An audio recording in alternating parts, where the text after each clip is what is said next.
ஏற்கனவே அறிவித்த திட்டங்கள் தான். இன்னும் புது திட்டம்னு ஒண்ணு சொல்ல முடியாது. இது வந்துட்டு வெற்றி திட்டம்னு வச்சிருக்காங்க. மண்ணு மாற்றம் செய்யறதுக்காக 2000 கோடி ஒதுக்கி இருக்கிறதா சொல்றாங்க. எங்களுக்கு மிகப்பெரிய ஒரு ஏமாற்றம். டெல்டா மாற்றத்துக்கு பயன்படாத திட்டம். ஒரு விளம்பரத்துக்கான அறிவிப்பு எந்த வகையில விவசாயிகளுக்கு அது பயன்படாது. கோரிக்கைக்கு செவி சாய்க்காமல் அவர்கள் இஷ்டம் போல் நாங்க இப்படிதான் பண்ணுவோம். அமைச்சருக்கு அனுபவம் இல்லைன்னு சொல்றீங்களா சார்? இல்ல, எங்களை பொறுத்த வரைக்கும் இது அனுபவம் இல்லாத பட்சம் தான் சொல்லுவோம். எஸ்எஸ் நியூஸ் நேயர்களுக்கு வணக்கம்.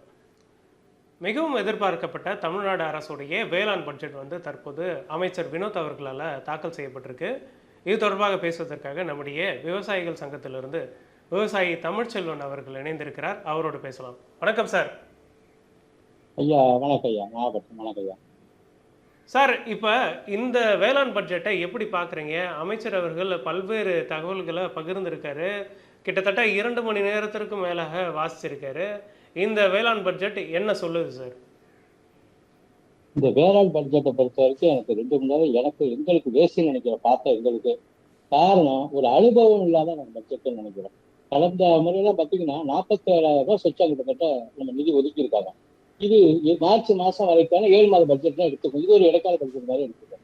வெறுமனே பார்த்தீங்கன்னா வெறும் 14,984 கோடி தான் ஒதுக்கி இருக்காங்க. இதுல பாத்தீங்க அப்படின்னாக்கா ஏற்கனவே அறிவித்த திட்டங்கள் தான். இன்னும் புது திட்டம்னு ஒண்ணு சொல்ல முடியாது.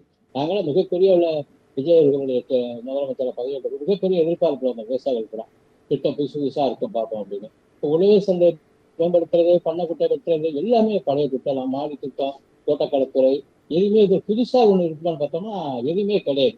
இன்னைக்கு இருக்கிற விவசாயிகள் பிரச்சனை என்னன்னு பாத்தீங்கன்னா கூட்டுறவு கடன் முழுமையாக தள்ளுபடி அல்லது அவரு அறிவிச்சார் 50,000 வரைக்கும் முழு தள்ளுபடி அல்லது பாதி 50% தள்ளுபடி என்பது அவர் அறிவிச்சல எதுவுமே இன்னைக்கு நான் எதிர்பார்த்தே 2 தான் விவசாயிகளோட பிரச்சனை சுத்தமாக. நெல் கொள்முதலை பொறுத்த வரைக்கும் கட்டிடங்கள்லாம் சம்பந்தமா விருப்பம் பக்கம் எதுவுமே இல்லை. தொகையும் கம்மி, அது ஒதுக்கப்பட்ட நிதியும் கம்மி, எதுவுமே மக்களுக்கும் விவசாயிகளுக்கும் சென்றடைக்கூடிய திட்டம் இல்லை. பெரும்பாலும் இந்த வேளாண் பட்ஜெட்டை பொறுத்தவரை இருக்கக்கூடிய அதிகாரிகள் தான் உருவாக்குறாங்க. அந்த மாநில அரசு அமைச்சர் தன்னுடைய அனுபவத்தை செலுத்துறதுதான் வேளாண் பட்ஜெட். எந்த துறையா இருந்தாலும் உங்களுக்கு தெரியும், ஐஎஸ் அதிகாரி தான் உருவாக்குறாங்க. தன்னுடைய திட்டத்தை எதுவும் கொடுத்திருக்காங்க பார்த்தா எதுவுமே கிடையாது. வேளாண்துறை சம்பந்தப்பட்ட துறை சார்ந்த அதிகாரிகள் எழுதி கொடுத்ததை அப்படியே கழிச்சாங்க. இது வெற்றி திட்டம்னு வச்சிருக்காங்க. என்னை பொறுத்த வரைக்கும் தோல்வி அடைந்து வெற்றி திட்டம் தான், மக்களுக்கு சென்றடைக்கூடிய திட்டம் கிடையாது. விவசாயிகள் பிரச்சனை பொறுத்த வரைக்கும் பார்த்தோம் அப்படின்னா எங்களுக்கு எங்க பிரச்சனை பேசணும், நீங்க பூராவே பேசணும். அவ்வளவு பிரச்சனைகள் இன்னைக்கு நெல் கொள்முதல் பார்த்தீங்க அப்படின்னாக்கா அவ்வளவு பிரச்சனைகள் சந்திச்சுட்டு இருக்கோம். அங்க கேமரா வைக்கணும்னு சொல்றோம். எங்களுடைய கோரிக்கைகளை பார்த்தீங்கன்னாவே நீங்களே பார்த்தீங்கன்னாக்கா மிகப்பெரிய ஒரு கோரிக்கை வச்சோம். அதாவது உற்பத்தி மானியமாக 15,000 ரூபாய் கேட்கணும். 45,000 கோடி பட்ஜெட் போடுறோம் அப்படின்னா 30,000 ரூபாய் மானிய திட்டத்துக்கு போகுது. 1 கோடி நிலம் இருக்க அப்படின்னா தமிழ்நாட்டில் உற்பத்தி மானியமாக 15,000 ரூபாய் டிஓ திட்டங்கள் அடிப்படையில் விவசாயிகளை தள்ளுபடி, நெல்லுக்கு 3,500, கரும்புக்கு 4,500, சேமிப்பு கிடங்குகள், அதே மாதிரி அதாவது எல்லா இடத்துலயும் பார்த்தோம் அப்படின்னாக்கா ஸ்லோன் கட்டணும்னு சொல்லணும். அது எதுவுமே கிடையாது. அதே மாதிரி காப்பீட்டு நிறுவனத்தை தனியாரே நடத்தணும். 10 ஆண்டு காலமாக தனியார் நிறுவனங்கள் 60,000 கோடி கிட்ட சம்பாதிச்சிருக்குது. கேசிமா அந்த மாதிரி பெரிய நிறுவனங்கள் 40% விவசாயிகள், 40% மாநில அரசு, 40% மத்திய அரசு, 17% காப்பீட்டு நிறுவனம், விவசாய கல்வி 2%. இந்த நிறுவனங்கள் லாப நோக்கத்தோட செயல்படுவது உண்மையா கூட விவசாயிகளுக்கு பயன்படுவது இன்னைக்கு இல்லை. அதே மாதிரி கல்வியக்க அனுமதி இந்த 2.0 சொல்லிட்டு 3 பேரை உண்ணாக்குறாங்க. ஐஏஎஸ் படிச்சவரு ஐபிஎஸ் படிக்க முடியாது. இந்த மாதிரி நிறைய விஷயங்கள் இருக்கு. அதெல்லாம் நீக்குவாங்கன்னு நினைச்சோம். அதே மாதிரி ரேஷன் கடையில தேங்காய் எண்ணெய் கொடுக்கறது, சிசிடிவி கேமரா எங்களுக்கு நெல் கொள்முதல்களை பணம் குற்றச்சாட்டு வைக்கணும், அதை நீக்கிறது. அதே மாதிரி வறட்சி மாற்றமாக அறிவிக்கணும். நீர் மேலாண்மை, ஏரி குளங்களை தூர்வாருவது, உப்பு நீர் வராத அளவுக்கு தடுக்கிறது. இந்த மாதிரி எங்களுடைய எதிர்பார்ப்புகள் நாங்களே ஒரு அறிக்கை மாதிரி தயார் பண்ணி வச்சிருக்கோம். சார், இதுல ஒரு முக்கியமான விஷயத்தை நோட் பண்ணீங்களா? இந்த பட்ஜெட்ல மண்ணு மாற்றம் செய்யறதுக்காக 2000 கோடி ஒதுக்கி இருக்கிறதா சொல்றாங்க. அது என்ன மண்ணு மாத்துவாங்க, என்ன பண்ணுவாங்க சார்? ஏற்கனவே கடந்த காலங்களில் இப்போ எங்க வேலைகளாக மண்ணை மாற்றலாம் முடியாது. மண்ணை ஆய்வு பண்ணுவாங்க, என்னென்ன உரம் போடணும் அப்படின்னு சொல்லி பழைய திட்டம் தான் அதுவும். இப்போ இந்த 2,000 கோடியாவது மண் மாற்றங்கள் இப்போ எங்கே நம்ம போயிட்டு இஸ்ரேல் கொண்டு வர முடியுமாண்ணா? எனக்கு ஒன்றும் தெரியல. டெல்டா மாவட்டங்களை பொறுத்த வரைக்கும் பயன்பாட்டுக்குள்ள மண் என்பது 4 அடி தான். அதுக்கு கீழே பார்த்தீங்கன்னா களிமண்ணாக தான் இருக்கும். விவசாய நிலங்களுக்கு மேலே உள்ள ராஜராஜ சோழ காலத்திலேருந்து நிர்ணயிக்கப்பட்டதா இருக்கும். அதுக்கப்புறம் எதுவுமே பண்ண முடியாது. வவுச்சர் கணக்கு தான் எழுதலாம். 2,000 கோடிக்கு கணக்கு எழுத ஆடிட்டு வச்சு கணக்கு அமைச்சிடுவாங்க. அவ்வளவுதான் நடக்குது. எங்களுக்கு மிகப்பெரிய ஒரு ஏமாற்றம். டெல்டா மாவட்டத்துக்கு பயன்படாத திட்டம் கலைஞர் உள்ள போகுது. ஏஐ யூஸ் பண்ணி இப்போ விவசாயிகளுக்கு என்ன செய்ய போறாங்க? அது என்னை பொறுத்த வரைக்கும் இது புதுமையா காமிக்கிறது தான் அந்த திட்டத்தை காட்டுறாங்க. இப்ப இஸ்ரேல் நாடு, ஆஸ்திரேலியா போன்ற பிலிப்பைன்ஸ் நாடுகளை செயல்படுத்த முடியுமா ஒழிஞ்சு எங்களுக்கும் இன்னைக்கு எல்லாருக்கிட்டுமே இன்னைக்கு விவசாயிகள் எல்லாருக்குமே ஆண்ட்ராய்டு போன் இருக்கா அப்படின்னு என்னால எங்களுக்கு தெரியாது. இப்போ எல்லோவா சூப்பர் எல்லோவா சொல்றோம். நாகை, மயிலாடுதுறை மாவட்டங்கள்லாம் எனக்கு தெரிஞ்ச அளவுல இதுதான் மிகப்பெரிய எங்க போது பாதிக்கக்கூடிய நிலைமையில இருக்குங்கிறாங்க. இதெல்லாம் வந்துட்டு எங்களுக்கு விவசாயிகளே நாங்க எதிர்பார்க்கறத நான் கூட்டங்களும் தள்ளுபடி சாதாரண விவசாயம் நான் சொல்றேன். வயல்நாட்டுல உட்காந்துருக்கோம். கூட்டங்களும் தள்ளுபடி, பயிர் காப்பீடு தனி அரசை வைத்து நடத்தணும், எங்களுக்கு வேண்டிய தண்ணி கிடைக்கும், இது மாதிரிதான் நாங்க சிந்திப்போம். இது சம்பந்தமே இல்லாத நாங்க முன்னெச்சரிக்கையா நடத்துக்கிறோம், நாட்டை வழி நடத்துறோம் அப்படிங்கிற மாதிரிக்காக ஒரு விளம்பரத்துக்கான அறிவிப்பு எந்த வகையில விவசாயிகளுக்கு இந்த பயன்படாது. இப்ப டெல்டா மாவட்டத்தை பொறுத்த வரைக்கும் பாத்தீங்கன்னா அவரு சொந்த தொகுதி கும்பகோணம் சட்டமன்ற தொகுதி. அந்த தொகுதியில அவருக்கு ஒரு இயற்கை விவசாயம் சம்பந்தப்பட்ட கல்லூரி ஆரம்பிச்சிருக்காரு, அவ்வளவுதான். டெல்டா மாவட்டத்துக்கு அவரு ஊர்ல சட்டமன்ற தொகுதியில சாக்கோட்டையில செய்யறாரு. அதுதான் ஒரு திட்டம் பொழுது. வேற எந்த விதமான திட்டங்கள் இல்லை. மாங்காய்லாம் பாத்தீங்கன்னாக்கா வேதாரண்யம் பாத்தீங்கன்னாக்கா விற்க முடியாம இருக்கு, ஏற்கனவே தான் விற்கிறாங்க. இது என்ன பொறுத்தவரைக்கும் ஏதாவது ஒரு திட்டத்தை சொல்லுங்க, நான் புதுமையா பண்ணியிருக்கோம், இது மக்களுக்கு பயன்படும். எதுவுமே எங்களோட கோரிக்கைக்கு செவி சாய்க்காமல் அவர்கள் இஷ்டம் போல் நாங்க இப்படிதான் பண்ணுவோம், இன்னும் ரெண்டு 5 ஆண்டுகளுக்கு, இன்னும் 10 ஆண்டுகளுக்கு நாங்க தான் ஆட்சி செய்வோம், அடுத்த தலைமுறை எங்களை வாக்களிக்கும் அப்படிங்கிற மாதிரி டெல்டாவில் வளர எல்லாருமே டெல்டா காரணங்கள் எங்க ஊர்லயே சில பேர் நகரத்துல வசிக்கிறவங்க இருக்காங்க. விவசாய பத்தி அனுபவம் இல்லைங்க இந்த துறை. சில வந்துட்டு நான் அமைச்சராக ஒரு கோரிக்கை வைக்கிறேன். வேற மாட்டு தொழில், ஜவுளி தொழில், நகைக்கடை தொழில் பண்றவங்களை கொண்டு வந்து இந்த துறையில கொண்டு வந்து சம்பந்தமே இல்லாத டெல்டாவில விஜயகுரு வாய்ப்பே இல்லை. 2 சட்டமன்ற உறுப்பினர், தஞ்சாவூர் ஒண்ணு, கும்பகோணம், நாகை, திருவாரூர், தஞ்சாவூர் மாதிரி 4 மாவட்டத்தில் 2 சட்டமன்ற உறுப்பினர். அப்ப டெல்டா அளவுல கொடுத்துருக்காங்க. அனுபவம் இருக்கணும் தொழில் ரீதியா.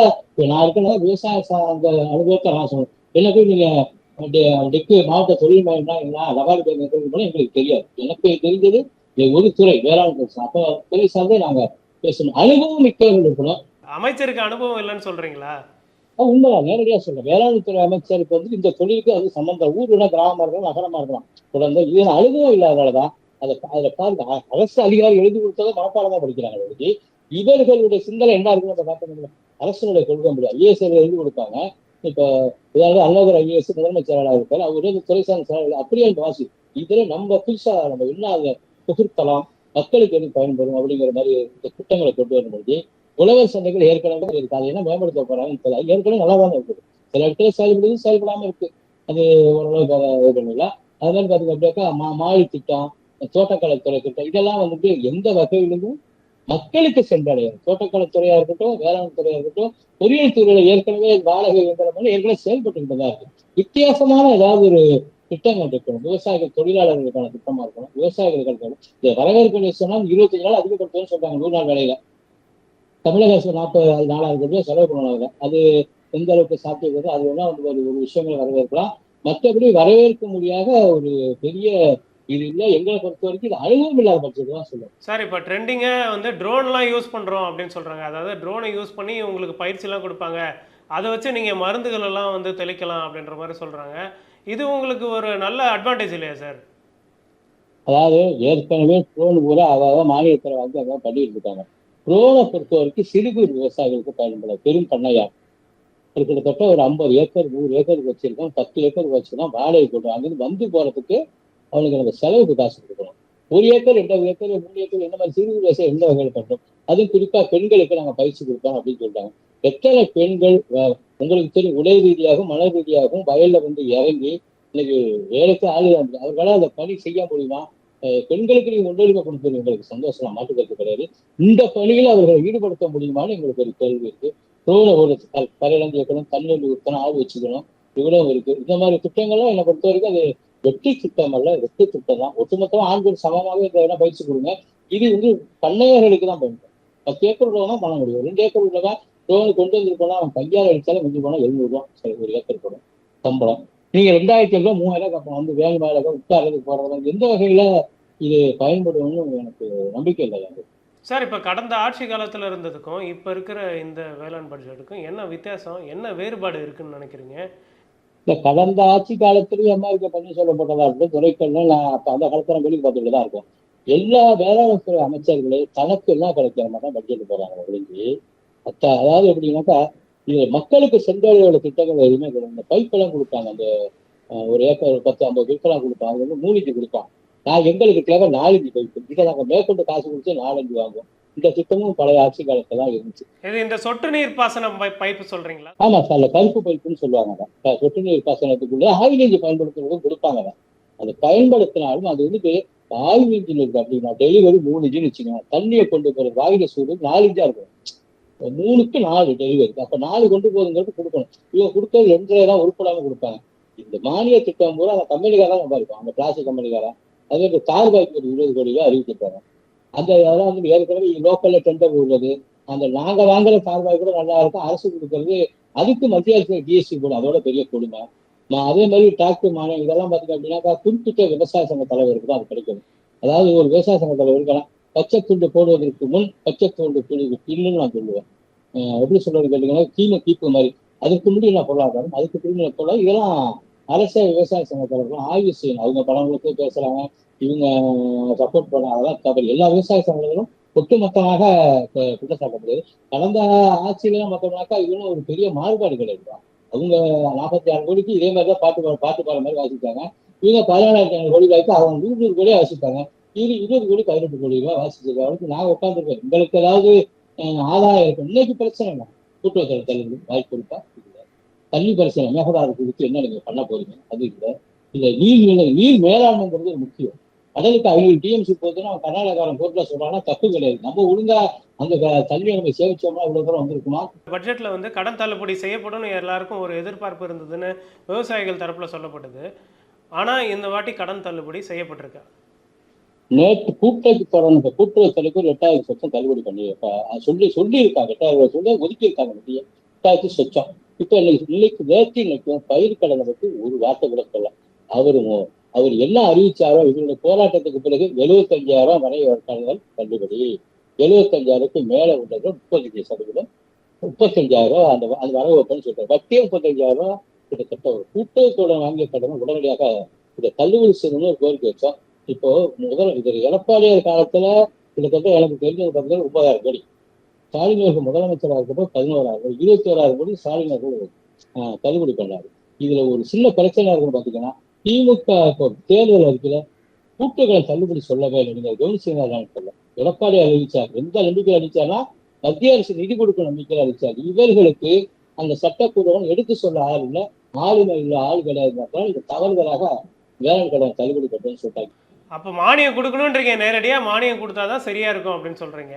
இந்த மானியத்தை பத்தி எதுவும் பேசலன்னு சொல்றீங்களா? அப்ப அவங்க நாங்க எதிர்பார்த்தோம் மானியத்தை பத்தி அவங்க எதுவுமே பேசல. நாங்க உற்பத்தி மானியம்னு அதுக்கு பேச சொல்றோம். ஏக்கருக்கு 5,000 ரூபா இப்ப தெலுங்கானால கொடுக்குறாங்க, அதே மாதிரி மிசோரம் மாநிலத்தில் கொடுக்குறாங்க. அந்த மாதிரி எங்களுக்கு ஆந்திரால கொடுக்குற மாதிரி ஒரு ஏக்கருக்கு 15,000 கொடுத்தாரு. அப்ப ஏன்னா நீங்க மறைமுகமா நீங்க நான் என்ன சொல்ல வரேன், ஒரு 50,000 கிட்டத்தட்ட நீங்க மானியத்தை செலவு பண்றீங்க. உரம் யூரியா கொண்டு போய் கோயம்புத்தூர்ல பாருங்க, அவன் கொண்டு போய் அது தண்ணி மாதிரி இதாக்கி அதை கொண்டு போய் வேற எங்க பயன்படுறாங்க. தமிழக பத்திரிகை நீங்க படிச்சிடலாம்.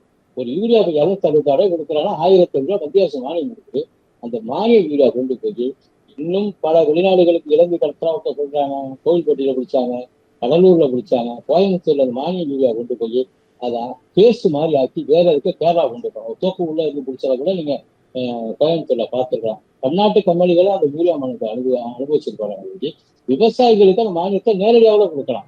அதுக்காக தான் சொல்றேன், யூரியா 1,500 வச்சிருக்கேன். நாங்க போய் 1,000 கொடுத்து வாங்கிக்கிறோம். 260,000 எனக்கு யூரியா ஆகலாம். ஒரு ஏக்கருக்கு 15,000 இருந்தாலும் உற்பத்தி மானியம் கொடுக்கும். நாங்க வாங்கிக்கிறோம். இது மோசடிக்கு இல்லாம கொடுக்குது. 3 முட்டை யூரியா விட்டு அப்போட்டு 3 முட்டை வரும். இந்த மாதிரி திட்டங்களை தான் கொண்டு வர முடிஞ்சு இந்த எப்படி சொல்றது முடிஞ்சு எனக்கு அப்படியே இந்த காலையில அந்த 9:30 மணிக்கு ஆரம்பிச்சு 12 மணி முடிகிற வரைக்கும் பாத்தீங்கன்னா உட்காந்து நம்ம பட்ஜெட்டை வேடிக்கை பார்க்கறது ₹1 கூட மக்களுக்கு சென்றாங்க. அமைச்சர் ஒன்று சொல்றாரு என்னன்னா, முதல்வர் விஜய் அவர்கள் வந்து கோட்டு போட்ட விவசாயின்னு சொல்றாரு. கடந்த முறை வந்து அவர் வந்து திருவாரூர் வந்தப்ப அவர் வந்து பச்சை துண்டை பயன்படுத்தி இருந்தார் அவருடைய பிரச்சாரத்துல. இதெல்லாம் எப்படி பாக்குறீங்க? விஜய் அவர்கள் என்ன செய்யணும்னு நினைக்கிறீங்க? விஜய் அவர்கள் வந்துட்டு வெற்றி தோல்வியை வந்து அவரை பொறுத்த வரைக்கும் சிந்திக்க கூடாது. என்னோட கருத்து. ஓட்டு போடுறோம், அவரு வளர்ந்த விதமா இருக்கலாம் ஓட்டு போடுறது. நாங்க எப்படி கிராமத்துல கோமணத்தோடவும் இருக்கும், ஜட்டோடும். நான் வளர்ந்த விதம் பிறந்ததுல அப்பா ஒரு சாப்பாட்டு கஷ்டப்படாத நெய்சோர் வளர்ந்த கூட்டு கிளம்பிடுறோம். இவர் வந்துட்டு பட்ஜெட்டை ஆரம்பிக்கிறப்பயே தான் வேளாண் துறை அமைச்சர் வினோத் ரவி தான் பதவியை பாதுகாத்துக்கு நோக்கத்துக்கு வந்துட்டாருக்குள்ள இருக்கு. 9:00 9:40 வரைக்கும் 10 நிமிஷம் அவருக்கு முதலமைச்சரை பாராட்ட விட தான் அவருக்கு பல காலத்துல பேர் சொல்ல முடியும். புகழ் பாடினார்னு சொல்றீங்க? புகழ் பாதையா எதிர்கட்சி எதிர்ப்பு தெரிவிக்க சபாநாயகர் என்ன பண்றாங்கப்பா அதெல்லாம் புகழெல்லாம் பாட வேணாம், அது சரியா சொல்றாரு.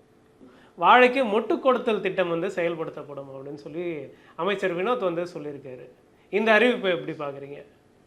இது அவர் கும்பகோணம் சட்டமன்ற தொகுதி டெல்டா மடம் போகாத ஊர் இல்லை. அதுக்கு பக்கத்துல தான் திருவையாறுன்னு சொல்லுவாங்க. கும்பகோணம் பக்கத்துல திருவையாறு, கோவிந்தகுடி, ஆவூர், இனாம்பிடியூர், அந்த ஊர்ல தான் வாழை விளையுது கும்பகோணம். நான் ஒரு இடமும் அவர் அந்த ஊர்ல எனக்கு மாமனார் வீடுங்கிறதுனால கும்பகோணம் முக்கியம் நச்சு கொடுக்கும். முட்டு கொடுக்கறது என்பது ரெட்டை இதை வச்சு நாங்களே சும்மா இதை கொடுப்போம். அப்படின்னா உங்களுக்கு மூஞ்சி மாட்டை வச்சு கொடுப்போம். இது யாருக்கு முட்டு கொடுக்கறது நீங்க பயன்படுத்த போறாங்கன்னு தெரியல, யாருக்காக தெரியல.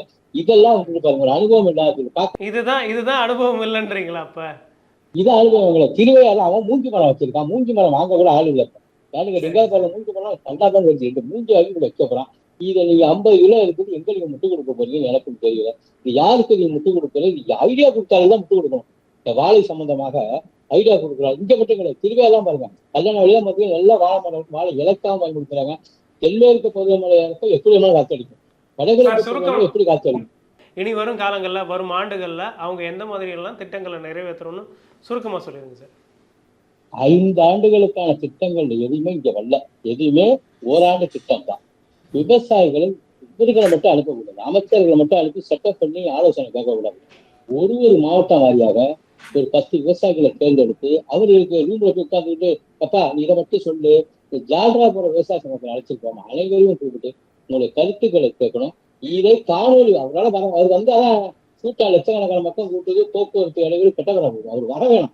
நீங்க நடக்கக்கூடிய சம்பவத்தை காணொலி மூலியமாக தலைமை செயலகத்தை பார்த்து அவருடைய அங்கங்க ஒரு மாவட்டம் 38 மாவட்டத்தையும் 36 மாவட்டத்தை பார்த்து இதுக்கு என்ன நடக்கும், விவசாயத்துக்கு முக்கியத்துவம் கொடுக்கணும். இன்னைக்கு குண்டாய் கம்பெனி இல்லாம நம்ம சோறு தின்போம், அரிசி இல்லாம நம்ம குடும்பம் பண்ண முடியும். விவசாயம் சார்ந்த தொழில், ஆடு மாட்டுக்கு தண்ணி கிடையாது, மிளகா ஒண்ணும் கிடையாது, கிருஷ்ணகிரியெல்லாம் தண்ணியே வத்தாது. தர்மபுரி போனா தக்காளி, காய்கறி, பூ விளைச்சல் ஒண்ணு வச்சு ஒட்டுமொத்த விவசாயத்தை சந்திச்சு போயிருக்கப்ப ஒரு வேடிக்கையான விஷயம் பாருங்க, குளத்திலே கல்வி கிடையாது, அது மீனு குச்சி விடுறதுக்கு ஒரு ஐடியா கொடுத்துருக்காங்க. மீனு குச்சி விடுறதுக்கு அதுக்கு திட்டத்தை கொடுக்குறாங்க. தண்ணிக்கு வழி சொல்லணும்னா மீனு குச்சி விடுற வழி சொன்னா எல்லாம் பாருங்க. அதான் சார் வேளாண்மை துறை ஓப்பனா சொல்றது முக்கிய வழக்கம் சந்திக்க தயாரா இருக்குன்னு வச்சுங்களா. உண்மையே சொல்லணும்னா வேளாண்மை துறை அமைச்சர் வினோத் அவர்களுக்கு அனுபவம் இல்லாத காரணத்தால் டெல்டா மாவட்ட காரணங்களை மறந்து இவர் ஏதோ அமெரிக்காவிலோ ரஷ்யாவிலோ இஸ்ரேலோ இருக்குதான் வச்சு பட்ஜெட்டை போட்டா. இந்த பட்ஜெட்டினால் ஒரு பிரயோஜனம் இல்லை. விஜய் அவர்கள் ஆய்வு செய்து அனைவருக்கும் இந்த வேளாண் பட்ஜெட்டுக்கு பதிலாக 110 விகிதங்களை புது திட்டங்களாக எங்களோட இணைந்து பல்வேறு கருத்துக்களை தெரிவித்ததுக்கு மிக்க நன்றி சார். எங்களையும் விவசாயிகளையும் மதிச்சு செட்டப் பண்ணாம எங்களை உண்மையான விவசாய கண்டுபிடிச்சு கொடுத்த உங்க ஐயா அவர்களுக்கும் உங்க நிறுவனத்திற்கும் தொழில்நுட்ப கலைஞருக்கும் மறைமுகமா சொல்ற அனைத்து கலைஞர்களும் மனமார்ந்த விவசாய சங்கம் சார்பாக நன்றியை தெரிவிச்சு நன்றி நன்றி நன்றி சார். நன்றி.